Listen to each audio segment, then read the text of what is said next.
Hello students, myself Rohini teaching in National Academy High School. So today students we will learn about clauses. Clauses क्या होते हैं?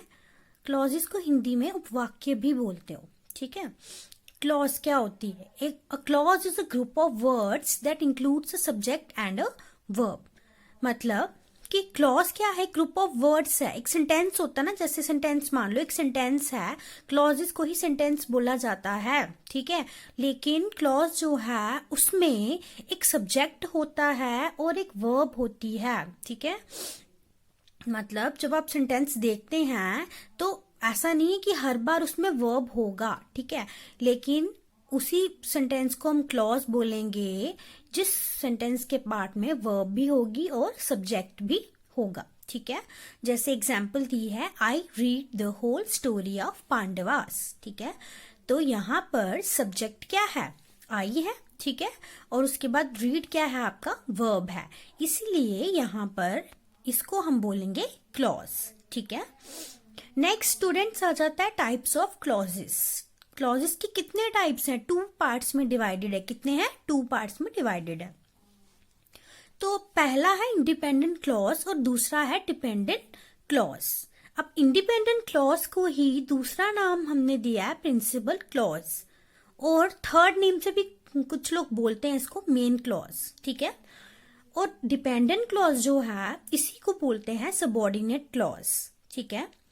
Next जो है independent clause क्या होती है, ठीक है. What is independent clause? तो इंडिपेंडेंट क्लॉज जो होती है बेटा, ऐसी क्लॉज है जो क्या करती है, अपने आप में कंप्लीट है, जिसका मीनिंग कंप्लीट है अपने आप में. उसको किसी और सेंटेंस की जरूरत नहीं होती कि वो उसके साथ जुड़े और उसको कंप्लीट करे.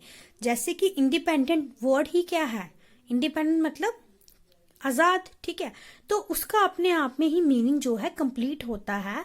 आपको किसी और सेंटेंस की जरूरत ही नहीं पड़ती है कि वो उसके साथ जुड़े और उसको कंप्लीट करे, उसका मीनिंगफुल जो है कंप्लीट करे, ठीक है. तो जैसे कि एग्जाम्पल है, I met with an accident.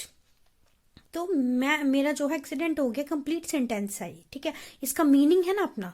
ऐसा तो नहीं कि अधूरा मीनिंग बता रहा है. I met with an accident, मेरा एक्सीडेंट हो गया, तो पूरा सेंटेंस जो है कंप्लीट है, ठीक है.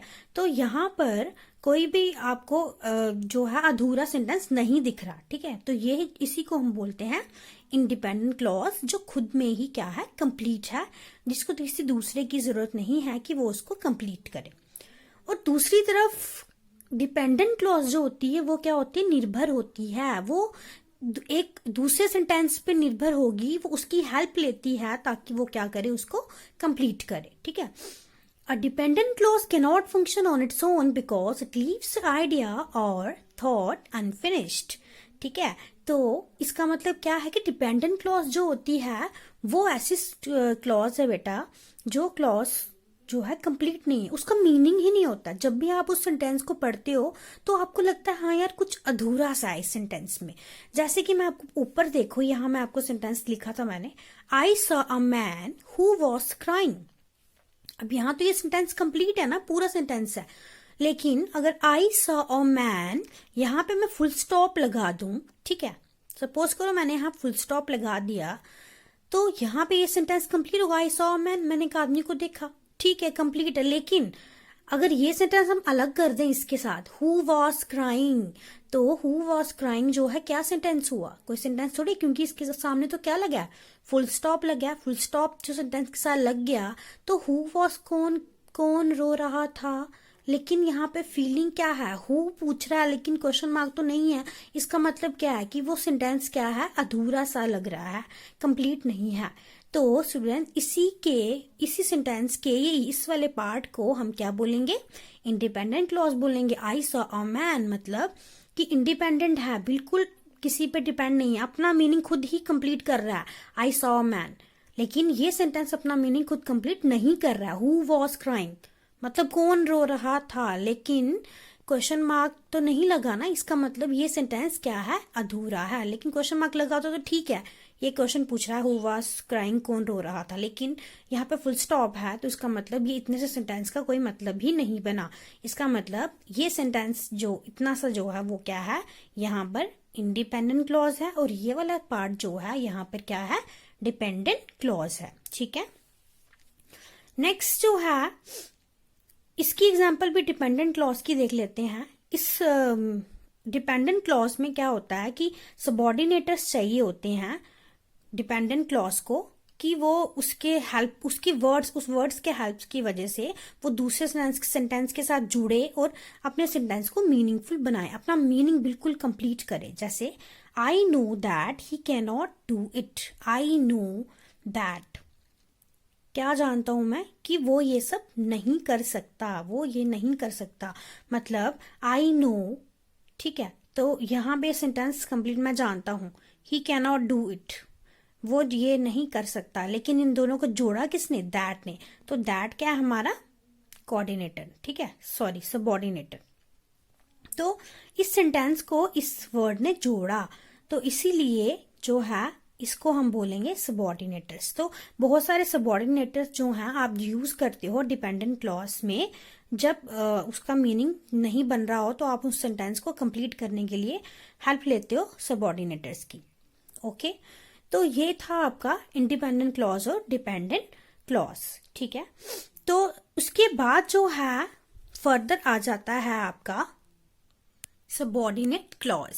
ठीक है, यही जो है आपका डिपेंडेंट क्लॉज का के पार्ट्स हैं। जैसे आपको बताया मैंने कि डिपेंडेंट क्लॉज बोलते हैं सबऑर्डिनेट क्लॉज को। ठीक है, तो सबऑर्डिनेट क्लॉज के आगे 3 टाइप्स में डिवाइडेड है। पहला आता है आपका नाउन क्लॉज, दूसरा आता है एडवर्बियल क्लॉज और तीसरा आता है एडजेक्टिव क्लॉज। ठीक है, तो अभी हम पढ़ेंगे नाउन क्लॉज के बारे में कि नाउन क्लॉज क्या होता है। बेटा नाउन से ही आपको पता चल रहा है कि नाउन क्या होता है, पर्सन, प्लेस और अ थिंग और अ फीलिंग। ठीक है, तो यहाँ पर इस सेंटेंस में आपको नाउन के बारे में इंफॉर्मेशन दी जाती है। उस क्लॉज में ज्यादातर किसके बारे में इंफॉर्मेशन होगी, नाउन के बारे में इंफॉर्मेशन होगी।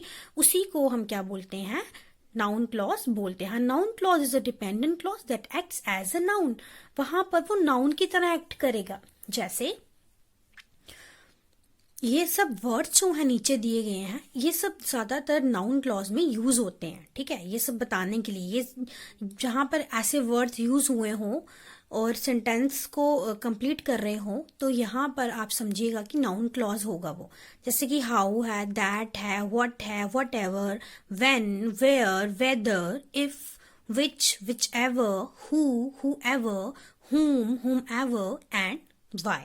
ठीक है, तो एक और चीज है जिससे आप नाउन क्लॉज को आसानी से पहचान सकते हो कि इस सेंटेंस में नाउन क्लॉज है या नहीं है, तो वो क्या होता है बेटा, व्हाट होता है। ठीक है, तो वहां पर जब भी आप एक इंडिपेंडेंट पार्ट, जो सेंटेंस का इंडिपेंडेंट पार्ट होगा, वहां पर उसके पीछे आप क्या लगाओगे, व्हाट लगाओगे ना, तो क्वेश्चन करोगे ना उस सेंटेंस को, तो आपको आंसर मिलता है। जब आपको आंसर मिलता है तो वही वो वाला पार्ट जो है जहां से आपको आंसर मिल रहा है, वो पार्ट सेंटेंस का क्या होता है, नाउन क्लॉज होता है। ठीक है, यहां से समझेंगे आप एग्जाम्पल से। She decided that she would become a teacher, उसने डिसाइड किया कि वो टीचर बनेगी। ठीक है, तो शी डिसाइडेड दैट व्हाट, यहां पे अगर हम लगाएं व्हाट शी डिसाइडेड, तो हमें आंसर मिल रहा है that she would become a teacher. क्या डिसाइड किया उसने, कि वो टीचर बनेगी। ठीक है, तो इसका मतलब ये नाउन क्लॉज, इस सेंटेंस के ये वाले पार्ट को हम क्या बोलेंगे, नाउन क्लॉज बोलेंगे। ठीक है, नेक्स्ट सेंटेंस भी देख लेते हैं। I don't remember when he left, मुझे याद नहीं, what I don't remember, what लगा दिया हमने। ठीक है, व्हाट आई डोंट रिमेम्बर, यही कि व्हेन ही लेफ्ट, कब वो निकला मुझे नहीं याद है। ठीक है, तो ये सेंटेंस जो है, ये वाला पार्ट जो है क्या होगा, नाउन क्लॉज होगा। ठीक है, उसके बाद I know that, what I know. ठीक है, तो क्या जानता हूं मैं, दैट क्या जानता हूं, I can solve this problem, कि मैं ये प्रॉब्लम सॉल्व कर सकता हूं। ठीक है, तो ये आपका हो गया नाउन क्लॉज। ठीक है,